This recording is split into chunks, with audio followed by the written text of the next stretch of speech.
할렐루야. 자, 우리 다 같이 기도하시고 시작하겠습니다. 하나님 아버지 감사드립니다. 이렇게 우리 직분자들을 만세 전부터 택하시고 불러주신 가운데 귀한 말씀을 받고 또 귀한 사명을 감당할 수 있도록 인도해 주시니 참으로 감사함을 드리옵나이다. 하나님 아버지, 이 시간에 아버지께서 함께하여 주시고 또 말씀을 깨달을 수 있는 지혜와 명철과 총명을 허락해 주심으로 말미암아서 아버지의 뜻이 무엇인지 잘 분별해서 그 뜻을 받들어서 앞으로 날마다 전진할 수 있는 우리 모두가 될 수 있도록 축복하여 주시옵소서.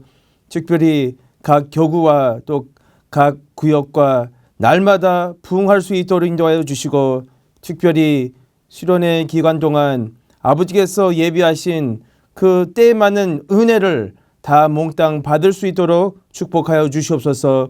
특별히 가정들을 위해서 기도하는 가운데 있습니다. 온 가족들이 말씀 안에서 하나가 되게 도와주시고 믿음을 더하여 주심으로 말미암아서 늘 하나님 아버지께 감사와 영광 돌리는 복된 행복한 가정들이 될 수 있도록 축복하여 주시옵소서. 이 시간 아버지께서 함께 해주실 줄로 믿사옵고 이 모든 말씀 예수 그리스도의 이름으로 간절히 기도합나이다. 아멘. 자, 할렐루야. 오늘 허락하신 생명 양식 하나님의 말씀은 예레미야서 32장 20절 21절 말씀입니다. 자, 우리 다 같이 찾아서 제가 봉독하겠습니다.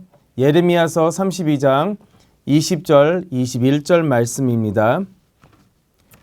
봉독하겠습니다.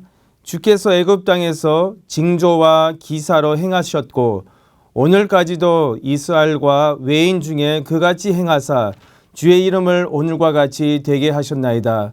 주께서 징조와 기사와 강한 손과 드신 팔과 큰 두려움으로 주의 백성 이스라엘을 애굽 땅에서 인도하여 내시고 이는 하나님의 말씀이니라. 아멘. 오늘은 31강인데요. 제목은 10대 재앙의 계속성입니다. 그래서 10대 재앙의 계속성에 대해서 잠시 은혜를 나누고자 합니다. 먼저 우리 학습 내용을 보겠습니다.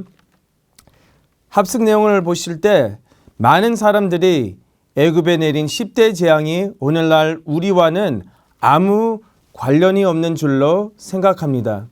그러나 하나님의 표징과 하나님의 이적은 시대마다 끊이지 않고 이어져 왔다는 것입니다.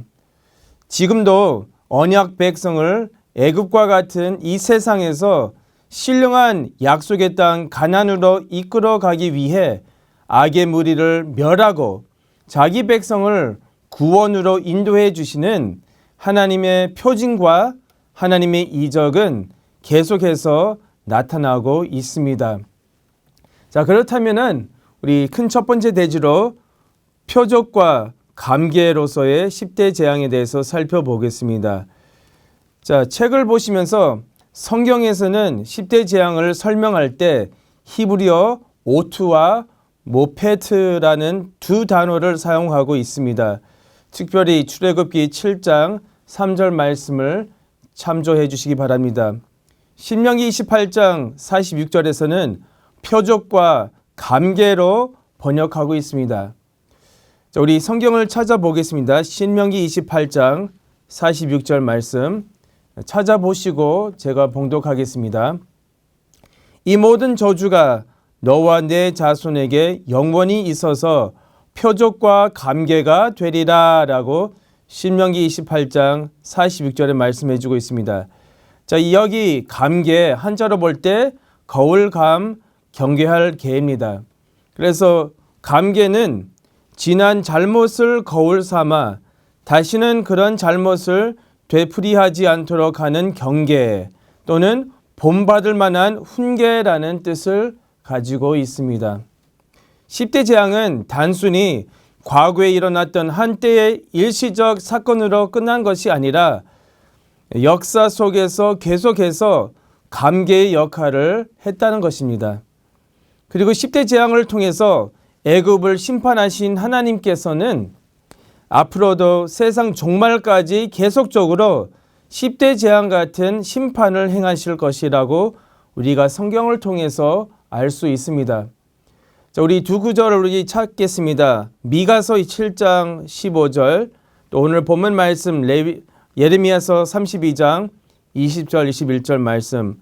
먼저 미가서 7장 15절 말씀 볼 때 가라사대 내가 애굽 땅에서 나오던 날과 같이 내가 그들에게 기사를 보이리라 라고 미가서 7장 15절에 말씀해 주고 있죠. 또 오늘 본문 말씀 특별히 예레미야서 32장 21절 말씀 볼 때 주께서 징조와 기사와 강한 손과 드신 팔과 큰 두려움으로 주의 백성 이스라엘을 애굽 땅에서 인도하여 내시고라고 예레미야서 32장 21절에 말씀해 주고 있습니다. 예레미야 선지자는 하나님께서 10대 재앙을 통해 보여주신 권능을 찬양하며 이를 바탕으로 바벨론 포로 생활에서 남유다의 해방과 회복에 대해서 예언했다는 것입니다. 세상의 종말에도 하나님께서는 출애굽 당시 역사하셨던 동일한 표징과 이적으로 백성을 바벨론 같은 세상에서 영원히 해방시킨다는 것을 우리가 성경을 통해서 알 수 있습니다. 여기 예레미야서 32장 21절에 나오는 두려움은 히브리어 모라입니다. 모라. 이 두려움은 히브리어 모라. 그래서 영어로는 테러이죠. 테러. 이렇게 번역하고 있습니다. 이 단어는 하나님의 위험스럽고 경외하심을 불러일으키는 역사하심을 의미하고 있습니다. 그래서 히브리서 1장 3절 말씀 볼 때 하나님의 보좌는 위엄의 보좌라고 히브리서 1장 3절에 말씀해 주고 있습니다. 우리의 모든 일상생활 가운데 하나님의 위엄이 우리 앞서가서 우리를 지켜주시고 보호해 주시는 복된 역사가 있기를 간절히 소망합니다. 큰 두 번째 대지로 예수 그리스도와 10대 재앙에 대해서 살펴보겠습니다. 자, 공과책을 보시면서 우리가 두 번째 대지로 예수 그리스도와 10대 재앙에 대해서 살펴보겠습니다. 10대 재앙은 궁극적으로 횃불 언약의 성취를 위해 하나님께서 아브라함의 후손들이 섬겼던 나라를 징치하시고 이스라엘을 출애굽시켜 하나님 나라로 삼으시기 위한 것이었습니다.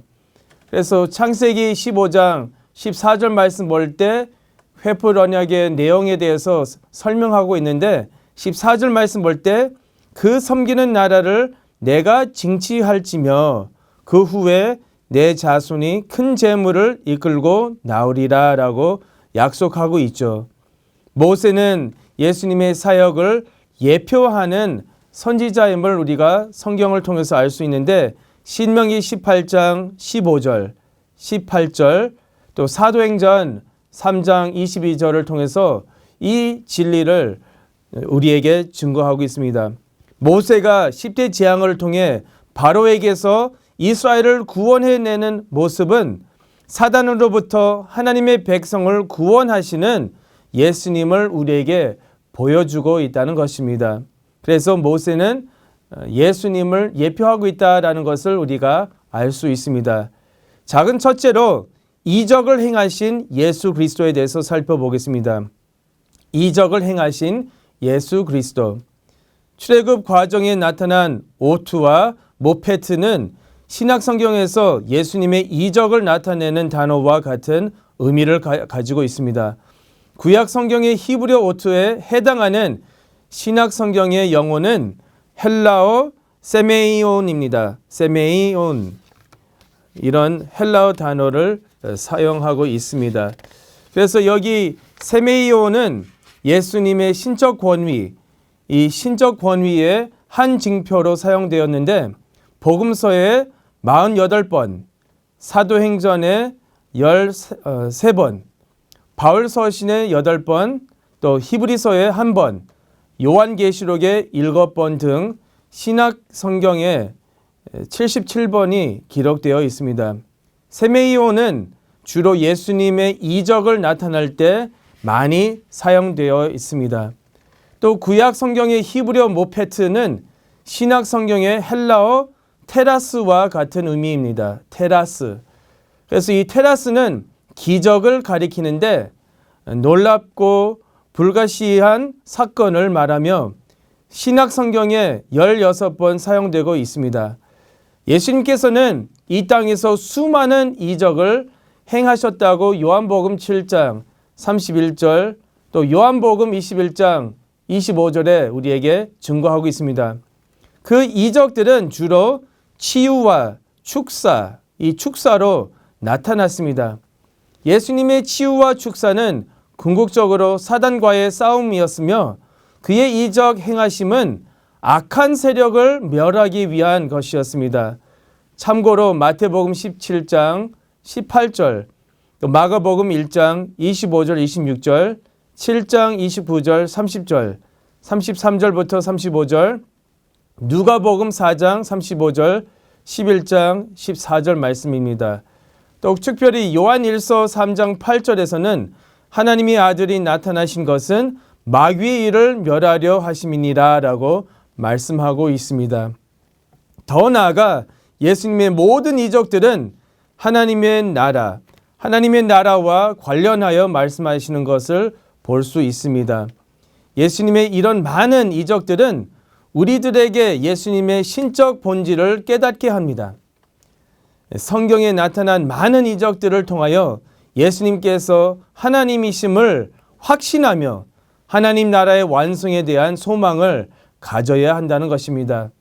예수님께서는 이적들을 통해서 자신의 하나님 되심을 나타내시고 사단의 지배 아래 있던 하나님의 백성들을 구원해 주셨습니다. 어떻게 구원하셨습니까? 원래 예수님께서는 하나님이시지만 이 땅에 오시고 사람 아닌 짐승 차원까지 내려오셔서 모든 인류의 죄와 허물과 질병까지 걸머지고 아사셀 희생양 또 유월절 어린 양이 되어버렸습니다. 그래서 히브리서 4장 15절 말씀 볼 때 우리에게 있는 대제사장은 우리 연약함을 체휼하지 아니하는 자가 아니요 모든 일에 우리와 한결같이 시험을 받은 자로 돼 죄는 없으니라 라고 히브리서 4장 15절에 말씀해 주고 있습니다.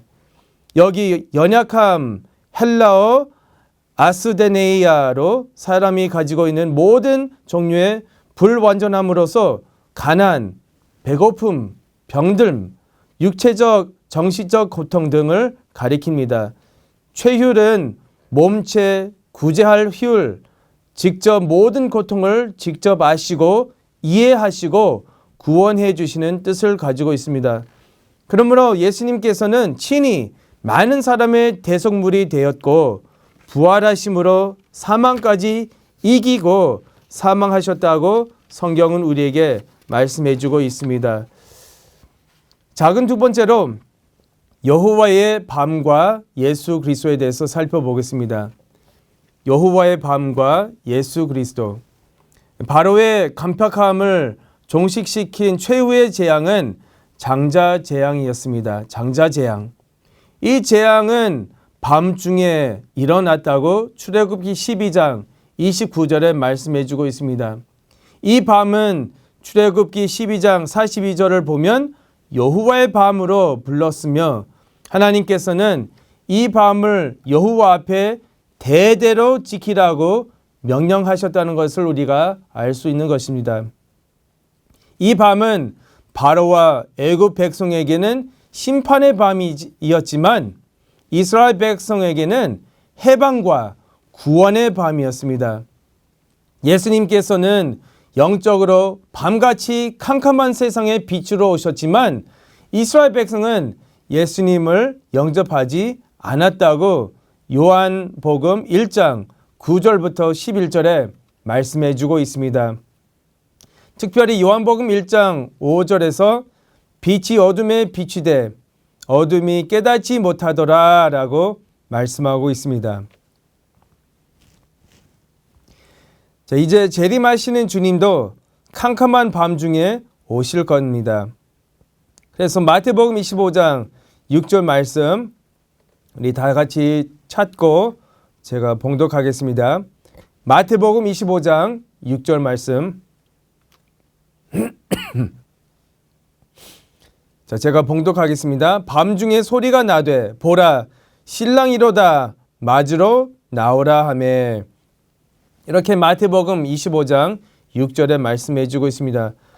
자, 공과책을 보시면서 그 밤은 마음이 가득하고 사랑이 식어지며 불법이 성하고 거짓 선지자들이 성도를 미혹하는 영적으로 죄악의 밤이라고 마태복음 24장 10절부터 12절에 말씀해 주고 있습니다. 그래서 밤에 도적이 오듯이 주의 날이 도적같이 올 것이라고 말씀하셨습니다. 그러나 믿음으로 깨어있는 빛의 아들에게는 주의 날이 결코 도둑같이 오지 않다고 살전 5장 4절 5절 요한계시록 16장 15절에 우리에게 말씀해 주고 있습니다. 예수님께서 말씀하신 열 처녀의 비유 가운데 신랑은 더디 오되 밤중에 오셨다고 말씀해 주고 있습니다. 아까 마태복음 25장 6절 말씀을 제가 읽었습니다. 밤중에 온다고 말씀해 주고 있습니다. 이것은 주님께서 사람들이 다 졸며 자는 예기치 않은 시간에 오실 것을 나타내고 있으며 주님이 오심으로 슬기로운 처녀와 미련한 처녀가 분리된다는 것을 가르쳐 주고 있습니다. 평소에는 누가 슬기로운지 누가 미련한지 잘 모르다가도 밤중이 되면 성도의 신앙은 참과 거짓으로 알곡과 쭉정이로 갈라지게 된다는 것을 우리가 성경을 통해서 알 수 있습니다. 그러므로 우리는 주님의 재림이 지체되고 영적 어둠이 깊어갈수록 그날이 가까운 것을 깨닫고 말씀과 기도로 단장하여 신랑 되시는 주님을 맞이할 수 있어야 한다는 것입니다. 고린도후서 11장 2절 말씀 볼 때 예수님께서 우리의 진정한 남편이라고 말씀해 주고 있습니다. 그래서 신랑을 맞이할 준비해야 된다는 것이죠. 다시 말씀드리면 슬기로운 다섯 처녀는 충분한 기름을 준비해 등불을 밝히고 신랑을 맞이할 수 있었던 것처럼 우리도 항상 말씀과 기도로 깨어 있으면서 하나님의 신령한 등불, 세상의 빛이 되어야 된다는 것입니다. 성경은 우리에게 너희는 세상의 빛이다 라고 마태복음 5장 14절에 말씀해 주고 있으며 주의 말씀은 내 발의 등이요 내 길의 빛이니다 라고 시편 119편 105절에 말씀해 주고 있습니다. 골로새서 4장 2절 말씀 볼 때 기도를 항상 힘쓰고 기도에 감사함으로 깨어 있으라 라고 말씀해 주고 있습니다. 열방이 우리의 빛으로 몰려온다고 이사야서 60장 1절부터 5절에 기록하고 있습니다. 자, 특별히 이번 하계대송 일정 가운데 호라 120 수료식이 있습니다. 아프리카, 미얀마, 캄보디아, 이집트 등 목회자들이 이번에 와서 다 수료합니다. 그리고 영업한 8권 출판 감사 예배가 있는데 서평과 추천사를 써주신 마크 마이어 교수님 부부가 바쁜 가운데 이번에 오셔서 수련회 참석하고 계십니다. 그래서 마크 마이어 박사님은 신학교에서 성경학 박사 과정의 총책임자이자 교수로 재직하고 계십니다. 특별히 고대 근동과 구약의 언어 및 문화, 아카드어, 우가리더, 아람어, 히브리어, 헬라어, 시리아어의 전통한 세계적인 성서학자이십니다. 수많은 업적 가운데서도 박사님께서는 페시타 성경, 출애굽기 부분을 시리아어에서 영어로 번역하신 업적으로 널리 인정받고 있습니다. 자, 10대 재앙은 언제부터 언제까지 이루어졌는지 대부분의 신학자들은 아예 연구하지도 않고 있습니다. 그리고 설사 연구한다고 할지라도 6개월, 7개월 걸렸다 이렇게 추정하는 거지 성경을 통해서 정확하게 밝힌 사람이 지금까지 없었습니다. 그러나 구속사 시리즈 제8권에서 우리 휘선 박아브람 원로 목사님께서 10대 재앙의 시기를 유관 역사 속에서 세계 최초로 이렇게 정확하게 성경을 통해서 정리하시고 발표하셨다는 사실입니다. 그래서 특별히 교수님이 이 부분에 대해서 깜짝 놀라고 큰 감동을 받아 깊은 인상을 받았다고 합니다. 이제 구속사 말씀이 신학계에 전파되며 평신도뿐만 아니라 신학생들과 신학생 교수들에게 전하는 길이 열리는 역사가 있을 줄로 믿습니다. 여러분들의 많은 기도 부탁드리며 이분을 통해서 구속사 말씀을 전파하는 일에 전진하는 계기가 될 줄로 믿습니다. 이렇게 이미 열방들이 몰려오는 징조가 우리 눈앞에 있다는 것입니다. 그래서 여러분들이 슬기로운 다섯 처녀처럼 늘 말씀과 기도로 깨어 있으며 세상에 빛이 되며 하나님께 감사와 영광 돌리는 귀한 직분자들이 되시기를 주님의 이름으로 축원합니다. 자, 적용 부분을 우리가 읽고 그리고 헌금 하나님께 바치는 시간을 갖겠습니다. 자, 적용 부분을 보시면 주님의 재림을 기다리고 준비하는 우리의 신앙을 점검하면서 어떻게 해야 할지 서로 나누어 봅시다. 자, 우리 기도하고 찬송하고 하나님께 봉헌하는 시간을 갖겠습니다. 하나님 아버지 감사드립니다. 이렇게 귀한 구속사 말씀을 우리에게 맡겨주시고 마지막 때에 구속사의 일꾼으로 불러주심에 참으로 감사함을 드리옵나이다.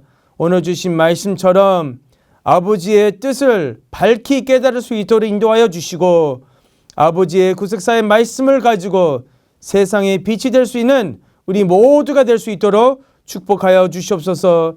특별히 이렇게 가정 살림을 할 때 우리 가정 가운데 신령한 등불이 되게 도와주셔서 가정을 위해서 기도할 때마다 그 기도가 아버지 앞에 상달되어 반드시 응답받을 수 있도록 축복하여 주시옵소서. 받은 바 은혜에 감사하며 하나님께 귀한 헌금을 바치고자 합니다. 바치는 손길들 아버지께서 기억하여 주시고 또 그 헌금에 담긴 모든 소원이 그대로 이루어질 수 있도록 축복하여 주시옵소서.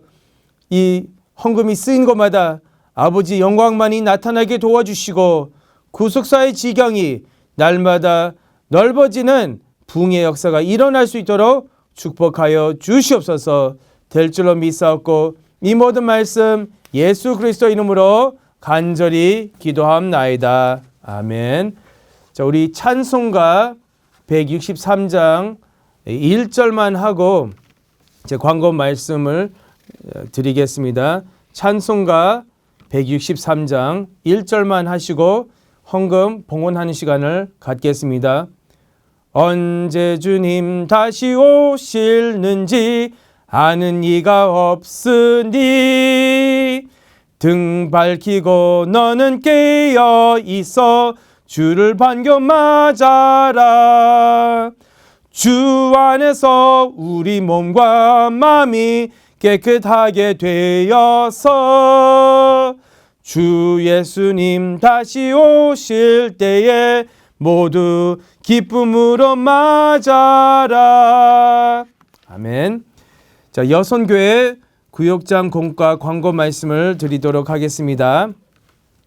식당 봉사입니다. 8월 10일 주일입니다. 담당 교구는 8대 교구, 22대 교구입니다. 마르다 식당 20명입니다. 8월 10일 엘림 식당 12명, 5대 교구, 11대 교구입니다.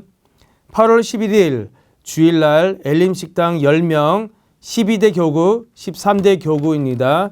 식당 봉사 시 흰색 상의, 고무장갑, 속장갑, 마스크를 꼭 지참해 주시고 시간에 맞춰 식당에 도착해 주시기 바랍니다. 두 번째 광고로 8월 봉헌위원 담당 교구입니다. 자, 8월 6일, 13일 수요 예배인데 9대 교구, 10대 교구입니다. 8월 6일, 20일, 27일 수요 예배 11대 교구, 12대 교구, 또 8월 7일, 14일 목요 예배 17대 교구, 18대 교구, 또 8월 7일, 20일, 28일 목요 예배 19대, 20대 교구입니다. 봉헌위원 시 머리를 단정히 묶고 검정 바지, 앞이 막힌 검정 신발을 착용해 주시기 바랍니다. 하계대송회 청소 안내입니다. 구역장님들께서는 하계대송회 기간 동안 숙소 및 성전, 화장실, 샤워실을 청결하게 유지해 주시기 바랍니다. 머리카락, 쓰레기 등 지저분한 것이 쌓이지 않게 채워주시고 쓰레기통이 넘치면 비우고 휴지가 부족할 시 채워주시기 바랍니다. 구역장은 하나님께서 세우신 일꾼이고 직분자입니다.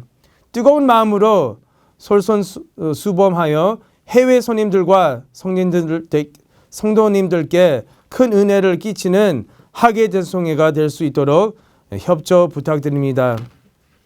자, 다른 광고가 없으면은 우리 주기도문으로 마치겠습니다. 하늘에 계신 우리 아버지여, 이름이 거룩히 여김을 받으시오며 나라의 임하옵시며 뜻이 하늘에서 이룬 것 같이 땅에서도 이루어지이다. 오늘날 우리에게 일용할 양식을 주옵시고 우리가 우리에게 죄진 자를 사하여 준 것 같이 우리의 죄를 사하여 주옵시고 우리를 시험에 들게 하지 마옵시고 다만 악에서 구하옵소서. 대개 나라와 권세와 영광이 아버지께 영원히 싸움나이다. 아멘.